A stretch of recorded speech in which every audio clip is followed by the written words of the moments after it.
नमस्कार, आप देख रहे हैं सत्य घोष न्यूज और मैं हूं आपके साथ ज्योतिका।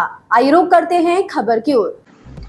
समाज सेवी शुभित वाजपेयी के द्वारा यूपीएससी की परीक्षा में मेंस के एग्जाम के इस्लामिक स्टडीज के विषय को सम्मिलित किए जाने पर उससे एक पंथ विशेष के अभ्यर्थियों को प्राप्त सुविधा तथा अन्य अभ्यर्थियों के साथ उसके कारण हो रही असमानता का विवरण प्रस्तुत किया गया।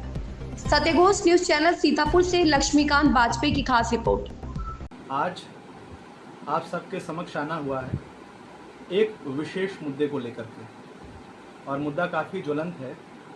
बहुत कम लोगों का ध्यान इस तरफ जाता है, लेकिन चूंकि मैंने भी अब तक के अपने जीवन में बहुत सारी चीज़ें की हैं, बहुत सारे कार्य किए हैं। उनमें से एक बहुत ही महत्वपूर्ण कार्य मैंने किया, सिविल सेवा की तैयारियाँ। सिविल सेवा की तैयारी की मैंने काफ़ी दिनों तक, और एक सिविल सेवा की तैयारी करने वाले अभ्यर्थी होने के नाते और इस देश का सजग नागरिक होने के नाते भी एक बहुत ही ज्वलंत मुद्दा है हम सबके बीच में, जिसकी तरफ किसी का भी ध्यान नहीं जाता आसानी से।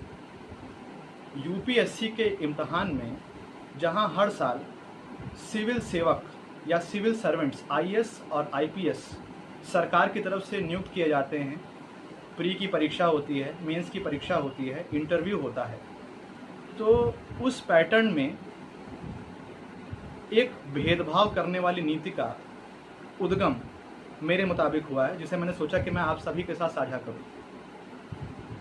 सिविल सर्वेंट्स के इम्तहान में, यूपीएससी के इम्तहान में, सिलेबस में इस्लामिक स्टडीज़ नाम के सब्जेक्ट को मेंस परीक्षा में डाला गया है। अब जैसा कि आप जानते हैं, मेंस परीक्षा होती है, प्री परीक्षा के बाद प्री होता है, मेंस होता है, फिर इंटरव्यू होता है और उसी के बाद सिलेक्शन होता है। और कहीं ना कहीं जो इसको सेलेक्ट होने के बाद इस इम्तहान को पार कर जाते हैं, उन्हें पोस्टिंग मिलती है बतौर आईएएस, आईपीएस, आईआरएस इत्यादि।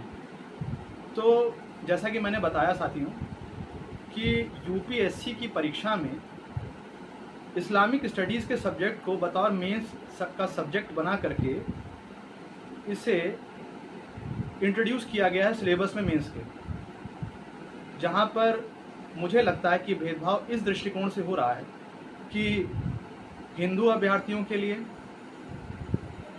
सनातनी स्टडीज़ या वैदिक स्टडीज़ करके कोई सब्जेक्ट नहीं, सिखों के लिए कोई खालसा से जुड़ी जानकारी आवश्यक नहीं है, ना ही उनके धर्म का कोई विषय वहाँ पे जो है इंट्रोड्यूस किया गया है गुरु ग्रंथ साहिब जैसा, और ना ही ईसाइयों का बाइबल जो है उसे वहाँ पर स्थान दिया गया, ना ही किसी और धर्म या पंथ विशेष के लोगों के जितने भी धर्म ग्रंथ हैं उनमें से किसी को भी उस परीक्षा में स्थान दिया गया। लेकिन फिर उसी जगह पर at the same time mains के सब्जेक्ट में ये इस्लामिक स्टडीज़ का आना कहीं ना कहीं इशारा करता है कि ये एक विशेष वर्ग के लोगों के लिए एक सुविधा की तरह वहाँ पर ये इस्तेमाल में लाया जा सकता है उस पंथ विशेष के अभ्यर्थियों के द्वारा, जो कि कहीं ना कहीं ये नीतिपरक नहीं है और ना ही न्यायप्रिय है।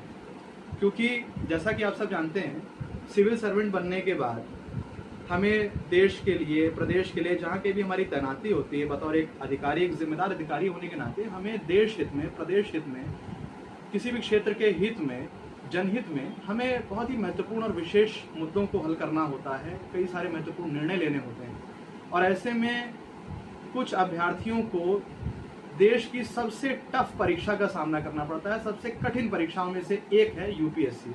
उसमें अगर किसी को भी उनके धर्म की वजह से या उनके पंथ विशेष की वजह से अगर सहूलियत मिल जाती है, तो ये बाकियों के साथ बहुत हद तक जायज़ नहीं हुआ, ये उनके साथ बहुत हद तक एक न्याय संगत बात नहीं हुई।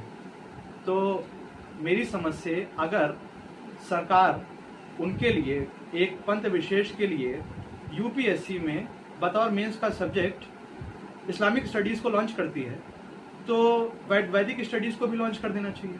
और बाकी जितने भी धर्म विशेष के लोग हैं, उनके भी धर्म से संबंधित जानकारी जो धर्म ग्रंथ रखते हैं, उनको भी, उनकी पढ़ाई को भी आवश्यक बना देना चाहिए, या तो इसे भी वहाँ से हटा देना चाहिए।